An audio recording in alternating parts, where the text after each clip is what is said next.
오후 찬양 예배로 올라오는데 우연찮게 아내를 만났습니다. 아내를 만나서 저한테 제가 설교한다는 걸 보더니 저한테 이러는 겁니다. 그래서 제가 감동을 받았습니다. 역시 내 와이프는 나를 이렇게 인정해 주는구나. 그랬더니 여보, 짧게 굵게 하세요. 네, 설교를 짧게 굵게 하는 게 좋다라는 얘기를 이렇게 얘기하더라고요. 제가 오해했던 것 같습니다. 네, 오늘 말씀의 제목은 드디어 들립니다 라는 말씀입니다. 여러분, 불광불급이란 말이 있습니다. 우리 한번 띄워주시겠습니까? 불광불급. 네, 이 뜻은 미치지 않으면 다다르지 못한다라는 의미를 갖고 있습니다. 무언가에 미치도록 푹 빠져 있지 않는다면, 온 존재를 던져서 하얗게 불태우지 않는다면 결코 그 분야에서 최정상에 설 수 없다는 얘기입니다. 우리 역사 속에서도 시대의 물줄기를 밟고 놓았던 놀라운 사람들의 모습 속에서 이런 면면을 보게 됩니다. 하나같이 세상 사람들의 눈에는 도무지 이해할 수 없는 무언가 단단히 홀려있는 어떤 미친 사람 같은 그런 모습을 보게 됩니다. 포항저체를 세우셨던 고 박태준 회장님은 섭씨 1500도의 샘물을 자기 평생의 그런 노력과 열심으로 녹여서 내가 이 철로 나라를 보호하고 세우겠다는 제철보국이라는 정신으로 철에 미쳐 살았던 사람이 바로 박태준 회장이었습니다. 또 우리 사랑의 교회를 섬기셨던 그 오카노 목사님도 십자가 복음과 제자 훈련이라고 하는 그 열정 가운데 살아가면서 한 영혼을 더 살리겠다는 그 열정을 갖고 사셨던 분이 바로 오카노 목사님이셨습니다. 그런 분이 계셨기에 한 시대를 또 한 세대를 이끌어갔던 놀라운 역사를 우리는 보게 됩니다. 그 샘물 같은 뜨거운 열정이 빛빛 끓는 그런 몰입이 마침내 두 사람의 인생을 거대한 조류 속으로 이끌어 갔던 것 같습니다. 그런데 성경을 보면요, 이런 거룩한 열정을 몸소 실천한 분이 계셨습니다. 바로 우리 예수님이셨습니다. 요한복음 2장을 보면 예수님께서 예루살렘 성전으로 들어가는 장면이 나옵니다. 그 예루살렘 성전에는 소를 팔고 그리고 양을 팔고 비둘기를 파는 장사꾼이 있었고, 심지어는 환전상이 돈을 이렇게 바꾸어주는 역할을 하는 사람들이 있었습니다. 오통 곳이 이제 시끄럽고 벅적지근한 어제 시장통이었는데 이것을 통해서 볼 수 있는 것이 뭐냐? 바로 거룩한 예배라고 핑계대고 있지만 실상은 부패한 종교 기득권과 장사꾼의 결탁한 그런 거대한 이권이 있는 카르텔의 모습이 바로 이 모습이었습니다. 예루살렘에 있는 수많은 사람들이 이 장면을 보면서 이 장면은 잘못됐다, 뭔가 잘못 돌아가고 있다라고 그들은 생각하고 있었지만 침묵할 수밖에 없었습니다. 이 권력의 거대한 힘 앞에서 그들은 두려워했고 체념했고 결국은 침묵하며 아무런 말을 하지 못했습니다. 그때 주님이 뭐 하셨습니까? 오히려 노끈으로 채찍을 만들어서 그렇게 물건을 파는 사람들을 몰아내고 환전상의 그 상들을 뒤엎으면서 성전을 정화하는 역사들이 있었습니다. 이것을 보면서 제자들은 깜짝 놀랐을 겁니다. 예수님 그러다 크게 다칩니다, 큰일 납니다 라고 고민했을 텐데 성경은 이렇게 나옵니다. 우리 요한복음 2장 17절의 말씀을 함께 읽어보도록 하겠습니다. 제자들이 성경 말씀에 주의 성전을 사모하는 열심이 나를 삼키리라 한 것을 기억하더라. 아멘. 사랑하는 성도 여러분, 오늘 말씀에 우리는 진짜 이 질문을 던지게 됩니다. 주님께서 통째로 삼키셨던 주의 성전을 사모하는 열심이, 그 열정이 지금 내 안에 흐르고 있는가 하는 것입니다. 솔직히 우리 자신을 한번 돌아보면 좋겠습니다. 과거에 처음 예수님 만났을 때 너무 기쁘고 울고 하면서 내 예수 믿는 거 너무 행복하고 즐겁다라고 고백한 분들이 너무나 많았을 겁니다. 하지만 지금은 어떻습니까? 하루하루를 견디고 버티는 무력한 삶, 주일이 와도 마지못해 예배 자리에 끌려 나올 것 같은 그런 마음, 아무런 감동도 남지 않은 이런 종교 생활들, 이런 것들이 우리 삶 가운데 있지는 않습니까? 왜 우리 가슴은 이렇게 차가워졌을까요? 우리의 신앙은 왜 이리 냉랭해져 버린 것일까요? 성경은 얘기합니다. 살아계신 하나님이 멀리 있기 때문이다. 물리적으로 멀리 있는 것이 아니라 우리 마음이 지금 살아계신 하나님과 떠나 있습니다. 여러분, 신앙의 열정은요, 수건에서 물 짜는 것처럼 네모로 짜고 짜낸다고 생기는 것이 아닙니다. 살아계신 하나님을 내 삶의 행복판에서 경험하고 만날 때에, 그때야 비로소 우리는 다시 한번 신앙의 열정이 생길 줄 믿습니다. 그렇다면 과연 그 살아계신 하나님을 우리 삶의 현장에서 만날 수 있는 삶은 어떤 삶일까요? 우리는 어떤 삶을 회복해야 될까요? 오늘 말씀을 통해서 우리가 그 말씀 가운데 신앙의 회복되는 세 가지 열쇠를 확인하는 시간 되기를 바랍니다. 먼저 우리가 회복하기 위해서는 죄를 회개해야 합니다. 바로 죄를 회개하라. 사무엘상 3장의 말씀은요, 이스라엘 역사상 가장 영적으로 어두운 시대를 살고 있던 시대였습니다. 그 시대에 사사기서에서는 이렇게 성경에서 이들을 고발하고 있습니다. 사사기 21장 25절의 말씀을 함께 읽겠습니다. 그때에 이스라엘에 왕이 없으므로 사람이 각기 자기의 소견에 옳은 대로 행하였더라. 아멘. 이스라엘에 뭐가 없다고요? 왕이 없으므로. 사랑하는 성도 여러분, 이스라엘은 왕이 없었습니다. 하지만 왜 왕이 없었냐? 바로 만군의 여호와 하나님께서 이스라엘의 왕이시기 때문이었습니다.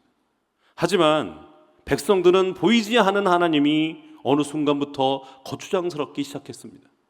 그러더니 하나님을 내 인생의 왕자에서 밀어내고 그 자리를 자기 자신으로 채웠습니다. 내 생각, 내 기분, 내 판단이 유일한 기준이 되어 살아갔습니다. 성경은 그래서 그것을 그 시대에 왕이 없으므로 자기의 옳은 소견대로 행하였다라고 얘기를 하고 있는 것입니다. 그런데 이것은 자유가 아니라 나침판이 고장난 배처럼 파멸로 돌진하는 정말 끔찍한 영적인 무정부 상태인 것입니다. 이런 상황 속에서 영적 지도자가 깨어 있다라면 그 시대를 밝힐 수 있었을 겁니다. 하지만 그 큰 문제는 영적 지도자마저 잠잠하고 보이지 않았다는 겁니다. 우리 사무엘상 3장 1절의 말씀을 함께 읽어보도록 하겠습니다. 아이 사무엘이 엘리 앞에서 여호와를 섬길 때에는 여호와의 말씀이 희귀하여 이상이 흔히 보이지 않았더라. 아멘. 지금 어두움의 쓰나미 속에서 흘러가고 있는 이스라엘 백성들을 유일하게 잡아줘야 될 이 엘리 제사장이 뭐하고 있느냐? 지금 어두움에 있습니다. 그 이유가 뭐냐? 그의 두 아들이었던 홈리와 비느하스가 성전에서 엄청난 죄악을 저질렀습니다. 그것을 엘리가 모르는 것이 아니었습니다. 하나님의 선지자가 와서 너희들 그렇게 변화되지 않고 바꾸지 않으면 큰일을 날 거라고 하는 경고를 끊임없이 하셨습니다. 하지만 엘리 제사장은 그 경고를 무시하고 침묵했습니다. 사랑하는 아들이 잘못될까 봐 그 정 때문에 차마 말을 못하다가 결국은 이 어두움 속으로 들어가게 되었던 것입니다. 지도자마저 죄와 타협하고 백성들이 자기의 고집대로 살아갈 때에 가장 두려운 일이 일어나게 됩니다. 그것이 뭐냐? 아모스 8장 11절의 말씀입니다. 우리 함께 읽겠습니다. 보라, 날이 이를지라 내가 기근을 땅에 보내리니 양식이 없어 주림이 아니며 물이 없어 가람이 아니요 여호와의 말씀을 듣지 못할 기갈이라. 아멘. 왜 하나님의 말씀이 이 시대에 희소하게 되고 사라지게 되었느냐? 죄악이 가득하고 그렇게 살다 보니 하나님의 말씀이 끊겨지는 시대가 온 겁니다. 우리는 진짜 죽음으로 몰아넣는 것은 육신의 굶주림이나 목마름이 아니라 하나님을 말씀을 듣지 못해서 영혼이 타들어가는 영적인 기갈, 그것이 바로 가장 끔찍한 저주입니다. 그 시대, 그 사무엘의 시대는 바로 그런 환난과 어려움의 시대였습니다. 그 시대의 해결책이 뭘까요? 우리가 읽었던 것처럼 바로 회개였습니다. 그 회개라는 것은 단순히 눈물 몇 방울 흘리는 그런 감정적인 소비가 아니었습니다. 회개는 왕권의 교체입니다. 내가 꽉 쥐고 있던 내 인생의 운전대를 주님께 온전히 넘겨드리는 것이 바로 회개입니다. 나의 뜻대로 살려고 했던 자아를 십자가 앞에 내려놓고 하나님 앞에 온전히 내 주인이 주님이라고 고백하는 것, 그렇게 살아가는 것이 회개입니다. 우리가 교만한 자아를 깨트리고 마음의 왕절을 하나님 앞에 내어 드릴 때에 그때야 비로소 주님의 음성이 들릴 줄 믿습니다. 우리는 삶은 어떻습니까? 여러분의 삶은 하나님 앞에서 완전한 삶을 살아가고 있습니까? 하나님의 뜻에 순종하면서 하나님이 나의 주인 되어서 내 마음의 보좌의 왕자가 하나님이시면서 그런 인생을 살아가고 계십니까? 아니면 내 뜻대로, 내 마음대로, 내 기분대로 그렇게 살아가고 있습니까? 오늘 주님은 우리에게 말씀하고 있습니다. 진정 내 음성을 듣고 싶다면, 내 뜻을 알고 싶다면 먼저 하나님 앞에 회개하고 무릎 꿇는 역사가 있기를 말씀하고 있습니다.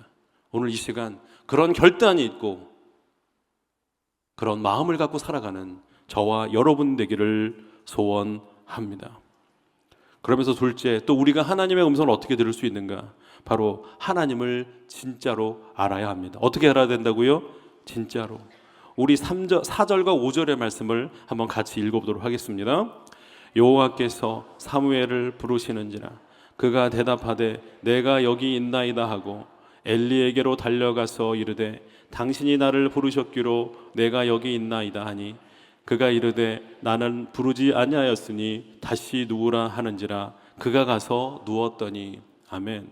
우리가 읽었던 말씀인데요, 이 말씀은 여러분 그냥 성경으로 읽을 때는 그냥 거룩하다고 생각하지만 얼마나 웃긴 장면입니까? 그렇죠? 지금 사무엘이 갑자기 자다가 하나님의 음성을 들었습니다. 근데 누구한테 가요? 엘리한테 가는 거예요. 엘리가 자고 있는데 갑자기 당신이 나를 부르셨다고 얘기하니까 황당하잖아요. 그러더니 나 너 부른 거 없다? 돌아가라. 이걸 몇 번 하고 있습니까? 3번이나 하고 있습니다. 얼마나 재밌고 코미디인 장면입니까? 그렇죠. 그런데 이 장면을 만든 성경의 이유를 정확하게 7절에 얘기하고 있습니다. 우리 같이 한번 7절의 말씀 읽겠습니다. 사무엘이 아직 여호와를 알지 못하고 여호와의 말씀도 아직 그에게 나타나지 아니한 때라. 왜 그랬어요? 말씀에는 사무엘이 누구를 모른다고요? 여호와를 알지 못했다고 얘기합니다. 사랑하는 성도 여러분, 그러면 사무엘의 입장에서 너무 억울한 거예요. 여러분, 사무엘처럼 친한 사람이 있을까요? 없습니다. 그는 젖을 뗀 다음에 바로 하나님의 성막에 맡겨진 아이였습니다. 어릴 때부터 하나님의 성막에서 키워졌습니다. 거기서 그는 매일 제사를 드리는 것을 보았고 제단에 불을 피웠고 성막의 기물들을 그가 관리하고 닦으면서 하나님의 성막에서 매일매일 살았습니다. 뿐만 아니라 하나님의 율법을 매일매일 들으면서 그 당시 그 또래 가운데 그래도 가장 신실하고 가장 믿음 좋은 사람이 누굴까요? 사무엘이었을 겁니다. 그런데 성경은 얘기합니다. 그가 누구를 모른다고요? 여호와를 알지 못한다. 여러분, 이거는 충격적인 사건입니다. 충격적인 사건입니다. 무슨 말이냐? 우리가 예배당에 나와서 마당을 밟고 말씀을 들어도 누구를 모를 수 있다는 거예요? 하나님을 모를 수가 있다는 겁니다. 목사님, 나 잘 알아요. 성경 제가 잘 알고 있고요. 열심히 봉사해서 교회 생리도 잘 알고 있고 모든 거 잘 알고 있습니다. 목사님, 저를 무시하지 마십시오. 근데 사랑하는 성도 여러분, 그 알물 성경에서는 히브리어로 야다라는 단어를 쓰고 있습니다. 뭐를 쓰고 있다고요? 야다. 이 야다라는 단어는 책상에 앉아서 달달 외우는 지식을 얘기하는 것이 아닙니다. 이 야다라는 단어가 언제 쓰느냐? 결혼해서요, 두 사람이 그냥 오랫동안 산 거예요. 그래서 남편이 헛기침 한 번 하면 부인이 저 사람이 무슨 생각과 무슨 마음을 갖고 있는 거를 알고 있는 상태를 뭐라 그래요? 야다라고 하는 거예요. 어떤 연예인, 임영웅이 누구고 어디 가서 콘서트하고 이걸 아는 것을 야다라고 표현하지 않고요, 오랜 세월 동안 함께 지내면서 울고 불고 싸우기도 몇 번 하고 화해도 하고 사랑도 하면서 수십 년을 지냈던 이 부부의 삶을, 그래서 내가 그 남편을 알고 있습니다, 내가 그 아내를 알고 있습니다 할 때 그 안다라는 단어가 바로 야다라고 성경은 얘기하고 있습니다. 사랑하는 성도 여러분, 우리는 기억해야 됩니다. 교회 마당을 밟는다고 해서, 이 자리에 있다고 해서 하나님을 내가 안다라고 고백할 수 없습니다. 우리는 진실로 하나님을 알아야 합니다. 생텍쥐베리 소설의 어린 왕자의 이런 부분이 나옵니다. 여우가 어린 왕자에게 가서 이런 얘기를 합니다. 나를 길들여줘. 뭐라고 얘기한다고요? 길들여줘. 길들여줘가 무슨 말이냐? 내가 나를 길들인다면 우리는 세상에서 단 하나밖에 없는 존재가 될 거야. 나는 너에게 유일한 존재가 되고 너도 나에게 유일한 존재가 될 거야. 어떻게 됩니까? 그 존재를 위해서 길들여준다는 의미는 뭐냐면 시간과 정성을 들여서 그 상대를 대하는 겁니다. 내 주변에 수천, 수백만의 사람들이 있지 않습니까?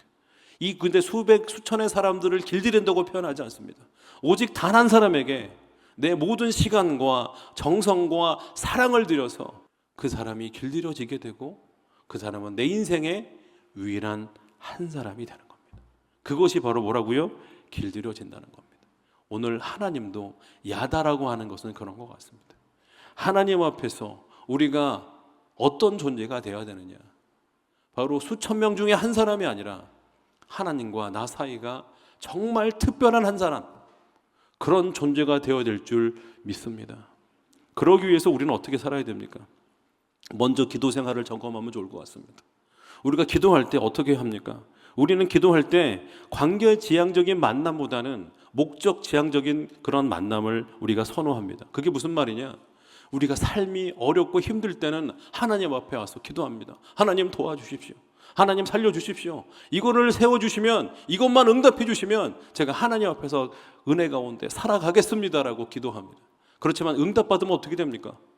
그 이후부터 입 딱 닫고 기도하지 않습니다. 왜요? 내 목적 한 발을 얻었기 때문입니다. 마치 잠바퀴처럼 동전을 딱 넣으면, 음료수 딱 넣으면 그 이후부터 자판기 돌아보지 않는 것처럼 하나님 앞에 기도하고 부르짖다가 응답받으면 우리도 그냥 자판기처럼 취급하는 것이 우리의 모습입니다.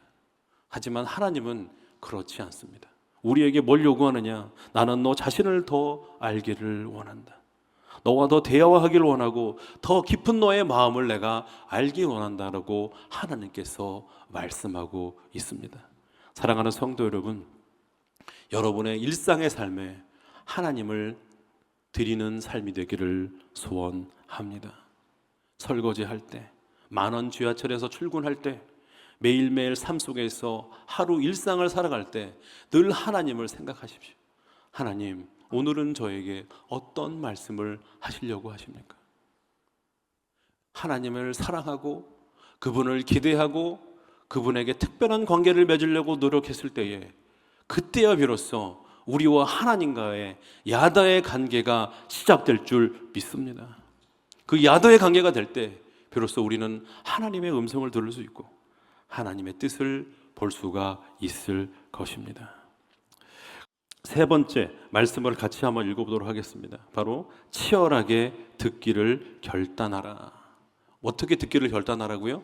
치열하게 듣기를 결단하라는 겁니다. 어떤 신학자들은요 이런 얘기를 합니다. 지금 하나님의 계시가 끊겼다. 더 이상 하나님의 계시는 없다라고 얘기를 합니다. 왜? 온전한 하나님의 계시인 성경이 지금 완성됐기 때문이다. 성경 66권이 지금 여기 있으니까 하나님이 더 이상 우리에게 다른 특별한 계시를 줄 필요가 없다라고 말씀하고 주장하는 신학자들이 있습니다.